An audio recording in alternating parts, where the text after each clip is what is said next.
Blue Beetle.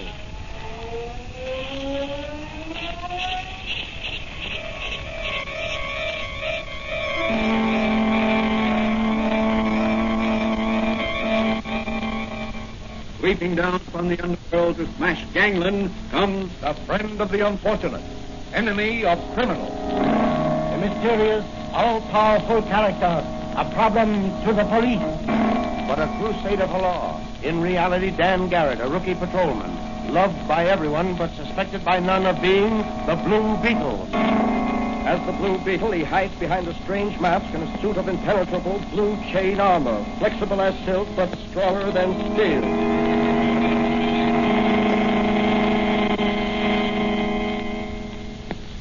Today's Blue Beetle episode is entitled Murder for Profit. James A. Ridley of Ridley and Corcoran, wealthy investment brokers, died in City Hospital under peculiar circumstances. Was his death on the operating table murder? Will his death affect the stock market? Can Dan Garrett, rookie patrolman, who is also the Blue Beetle, solve this case and run the murderers to earth? As our story opens, Dan Garrett is visiting his friend and advisor, Dr. Franz, in his little apothecary shop. But, Danny, you say the authorities suspected an attempt would be made on Ridley's life? Apparently. They sent Mannigan and me rushing over to City Hospital to guard Ridley as soon as they heard he was to be operated on. But what made them suspicious? I don't know. Unless it was because they knew his death would affect the stock market, give groups in the know a chance to clean up and make a lot of money. How?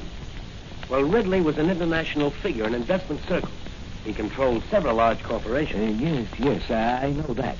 His death will undoubtedly cause the stocks of those corporations and possibly others to drop temporarily. Yes, but, Doc, if some crooked professional speculators were sure Ridley would not come off that operating table alive, they could play the stock market and clean up a fortune. But what about the other investors in the market?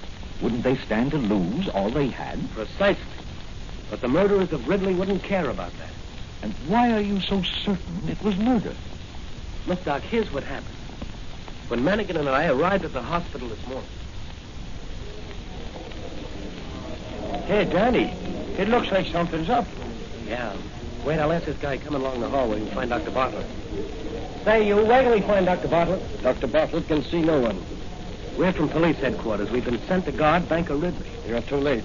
Mr. Ridley's dead. Dead? Yes, he died on the operating table just a minute ago. Mannigan, you phone headquarters while I take a look around. Okay, Dan, I'll do that. I'll be in or somewhere near the operating room. I've got to find Dr. Bartlett. Oh, just a moment. Are you Dr. Bartlett? No, I'm just an intern. Dr. Bartlett's office is 2 doors down on the right. What's that you've got in your hand? It's a scalpel. A scalpel? Yes, a very sharp knife for making incisions. What are you doing with it? Well, I'm not permitted to speak. Come on, open up. I'm the law. Well, you'll have to see Dr. Bartlett. I'm seeing you right now with a bloody scalpel in your hand. Here in this room here, I want to talk to you. But in you go. Now tell me what happened in the operating room. I assure you it's against the ethics of... Ethics be hanged. Talk. Did you kill Banker Ridley? No, I tell you I had nothing to do with it. Then what are you doing with that scalpel? I picked it up after the lights went on. The lights went on? Were they off? Yes. Just after Dr. Bartlett made the incision in Mr. Ridley's throat and was about to operate on the diseased gland, the lights went out suddenly and a stench bomb exploded just inside the door. It blinded everybody and everything was confusion.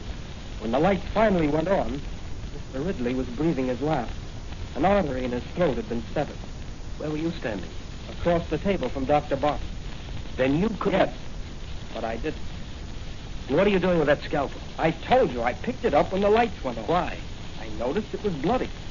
Well, wouldn't it naturally be? Hadn't it just been used to make an incision? Not this scalpel.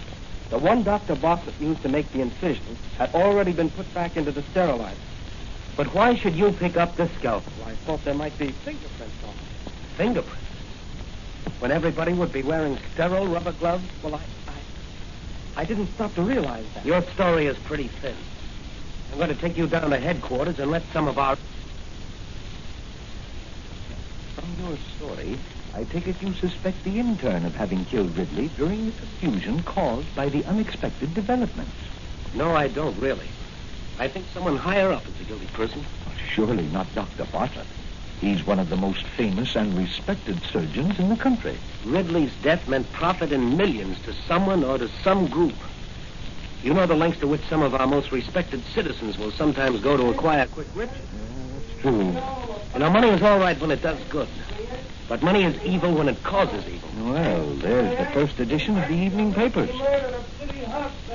Listen. Yes. Well, it started just as we suspected. Listen to that. Yeah. Well, Danny, what are you going to do? Patrolman Dan Garrett is off duty, but the Blue Beetle never is. I'm going into action. Can I help you? Yes, Doc, you can. What about that secret solution you made that dissolves steel? You mean my formula X4? Yes, that's it. I have some over here in this cabinet.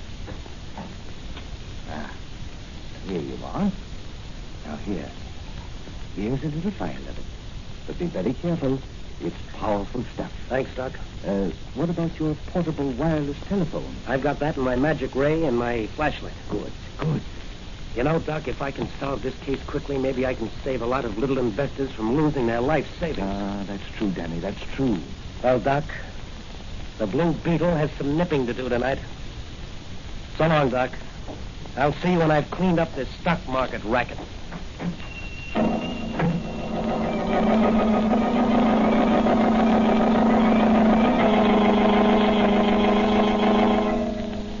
Again, the Blue Beetle rides the night wind. In his speedy motor car, he sets out in search of the murderers of Banker Ridley. Will he unmask them? Can he uncover their plot to make millions by murder? Where will the Blue Beetle strike first? In a dark street at the rear of the Ridley home, a long blue motor car comes to a stop. A figure silently steps forth and approaches the high wall around Ridley's city home. Now, here's the rear of Ridley's house. I'll have to watch my step. This wealthy neighborhood's well guarded. Ah, here's a door in this wall. Locked, I'll bet. Just as I thought. Let me see now. Try one of these master keys. No, that one won't do. I'll try this one. Ah, that's the one. Better go easy. The hinges on this door will probably squeak. So far, so good. Better close this after me. Watchman finds this open, he'll be suspicious. Now to gain entrance to the house without arousing anyone. Hang that. What's going on down there? Hold Carol, eat this bottle action. Plain cat make as much noise as a garbage collector. Here's a window. Only wired down with a burglar alarm. Just attach these suction cups to it. And I'll cut out the glass. Remove it without disturbing the frame. That's got it. I'll just remove the whole pane of glass and climb through. There. Now, I'll look around with my flash. That's the kitchen. All clear here. This door must lead into the dining room. No, that's the pantry. The dining room is beyond. What does this other door lead to? It's the hallway. The library should be up there on the right. Everything is dark. Well, this is my chance to search the place. I'll take the library first.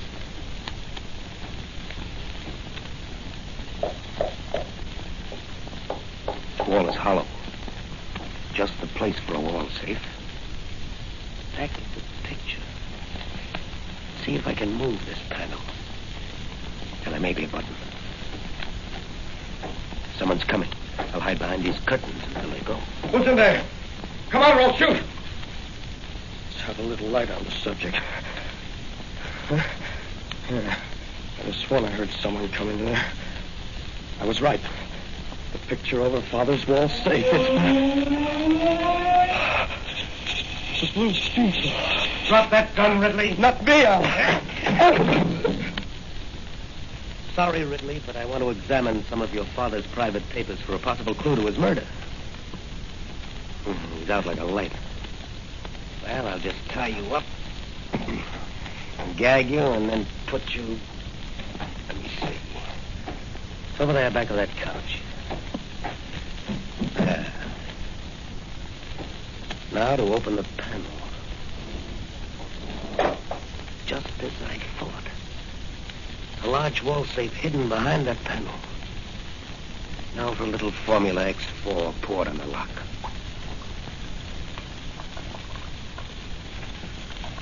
She's working all right. Eating right through that steel. There, that does it. Jewels, stocks, and bonds. What's this? A letter. To whom it may concern. This is to inform the authorities that should my death occur due to other than natural causes, it would be advisable to investigate the affairs of my partner, Charles Cochran, and my adopted son, Samuel. Well, Mr. Ridley, the Blue Beetle will certainly investigate. I'd better take these papers and jewels along with me. They'll be safer with me than here with your adopted son, Samuel.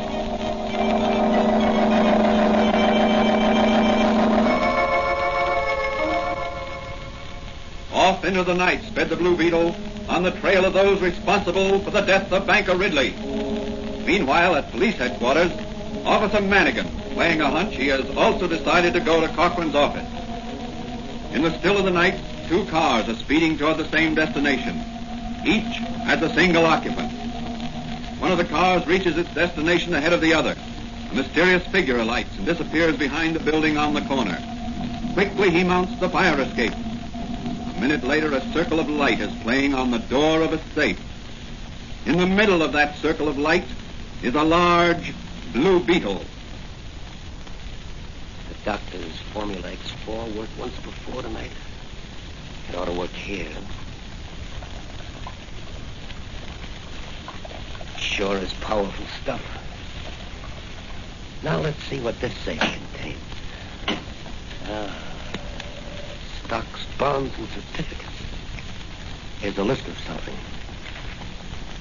To be sold short for Samuel Ridley, Charles Cochran, and Mr. John Smythe. If and when. I wonder who this Mr. Smythe is. You'll never know, Mr. Blue Beetle. Officer Manigan. Isn't it late for you to be out alone? No, none of that. I've got you covered, and I'll shoot you if you make a move. You're going to the station house with me.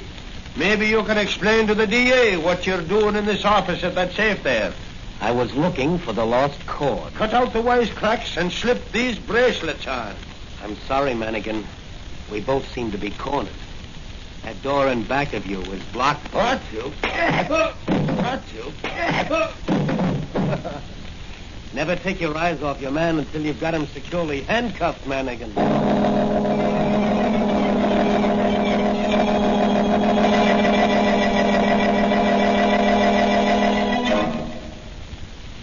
After taking the unconscious Manigan back to police headquarters and propping him up against the front door, the Blue Beetle sped on his way to the home of Charles Cochran. Arriving at his destination, he enters the Cochran home by means of a skeleton key. And hearing voices, he slips into an adjoining room and listens. Oh, here's your check, Dr. Bartlett, for $7,500. Your fee for operating on old man Ridley. The operation was successful, but the patient died. Yeah, but what about the profit on the stock? Well, we'll settle that when we complete the transaction.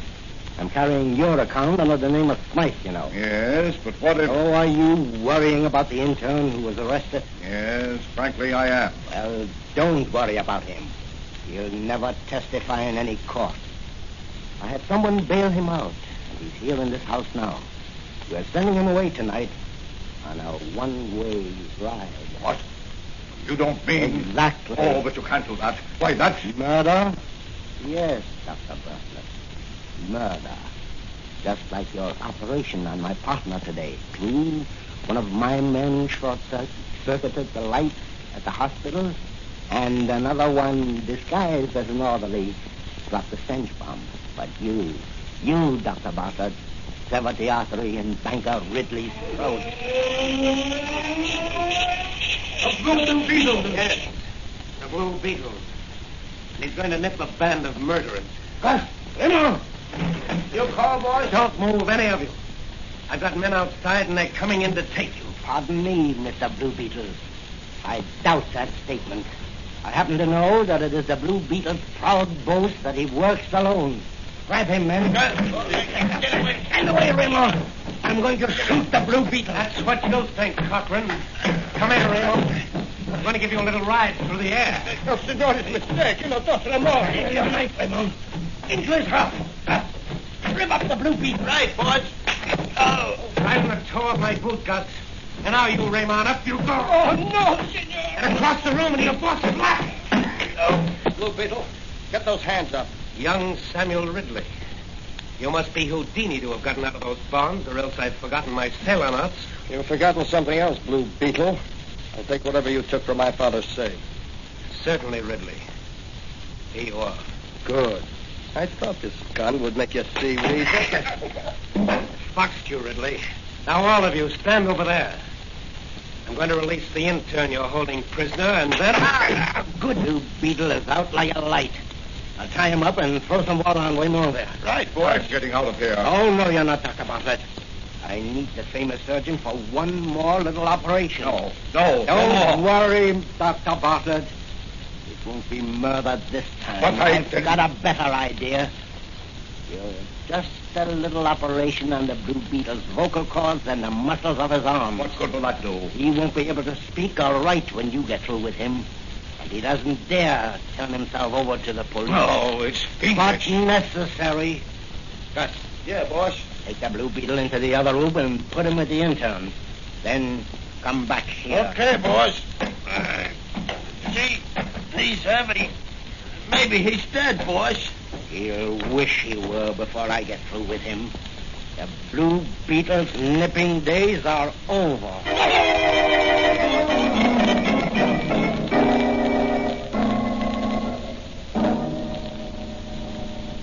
What will happen to the Blue Beetle? Will the archfiend Cochran be able to force Dr. Bartlett to maim him for life? How can the Blue Beetle get out of this spot? Not a soul knows where he is. Let's look in on Dr. Franz in his little apothecary shop. I wonder how Danny's making out. I think I'll close up shop and work a while in my laboratory. There. The shades are down. Now I'll just bolt this door. That's it. And now put out the light. There we are. Now perhaps I can locate Danny with my new radio locator. He took his portable wireless phone with him this time, but he hasn't called me.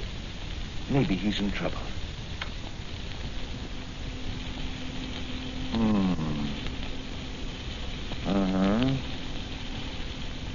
I can't seem to locate him. I'll just swing it north 2 more degrees. There. Now let's see. That's got him. Contact meter registers pretty weak, though. His vitality must be low.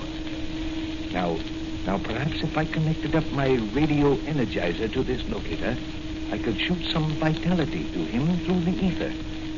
I'll just connect these 2 wires here, so, and then turn on the energizer and let him have it.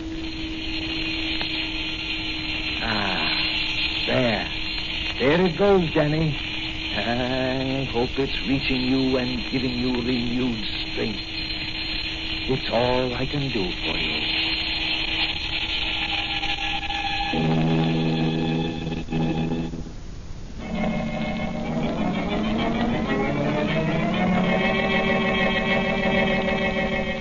Are the energizing rays sent out by Dr. Franz reaching the Blue Beetle?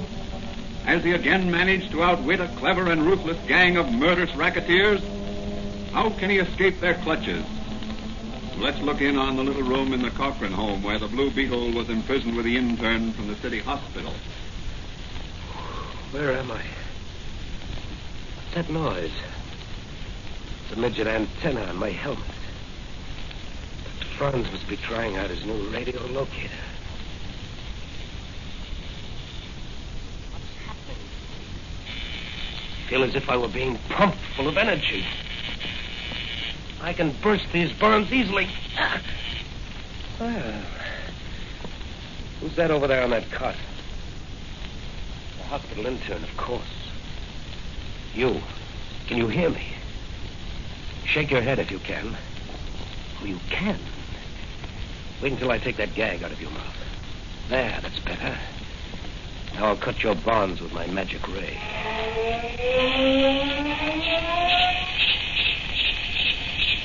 The Blue Beetle. That's right. How do you feel? A little weak.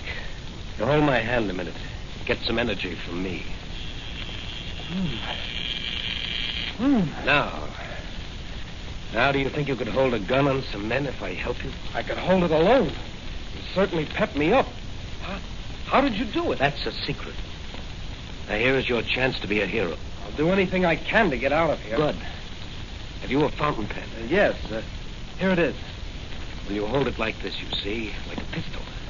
This way? That's right. It'll fool those men in the other room until we can pick up a real gun inside. Now, you follow me. We're going in and clean up those rats. What's the matter with your eyes? They're shining like searchlights. Due to a new invention of a friend of mine. Come on.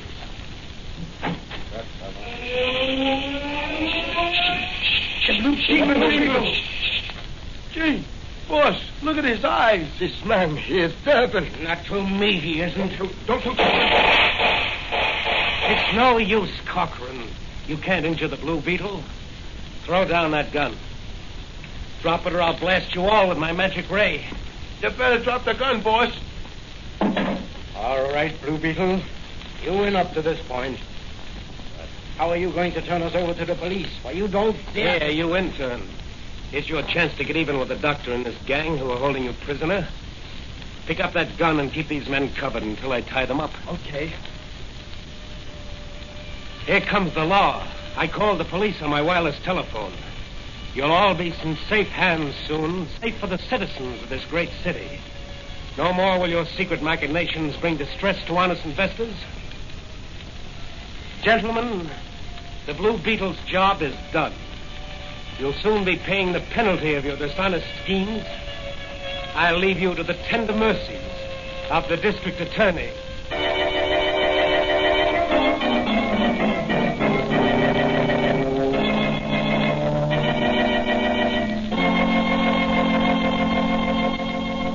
In the early hours of the morning, Patrolman Dan Garrett, no longer the Blue Beetle, sat in Dr. Fran's living room. Danny, you did a swell job. And now you better get some rest. Yeah, I guess you're right, Doc. I'll see who it is. Just a minute, I'm coming. Is Patrolman Garrett here? Yes. Who wants him? The chief. Everyone's called back to duty. Why? What's happened? Some crooks have started a reign of terror, and they threaten to blow up the city.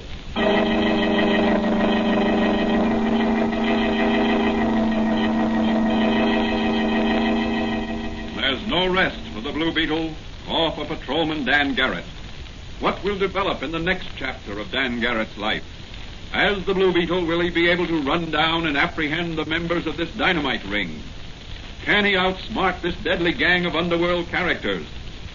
These questions will be answered in the next episode of The Blue Beetle.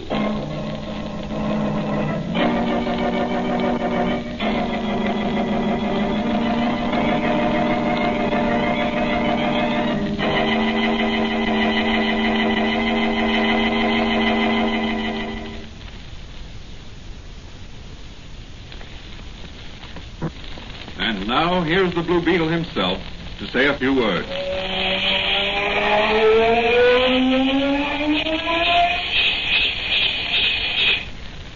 Folks, the moral of this story is that the confidence of our friends often gives us new strength and new courage. and also that our confidence and friendship for others often helps them. In other words, confidence and friendship among mankind is vital. And if everyone is sincere in everyday life, they will aid others or be aided by others, just as Dr. Franz sent new vigor and vitality to me in order that I might rise and fight.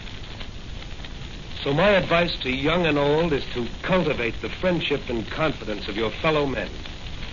And through that friendship and confidence, find new strength and courage to face the problems of each day.